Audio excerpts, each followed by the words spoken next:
Kilala nyo ho ba ito mga kasimple? Ito ay prutas. Ang tawagin ito sa Bisaya ay makupa. Kaso parang native ata ito kasi maliliit.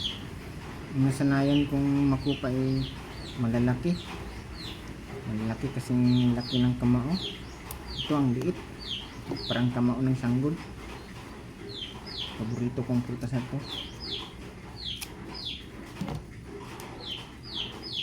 Yan o. Ito ang gusto ko kasi makapal yung laman. Lagyan natin ng sili at suka.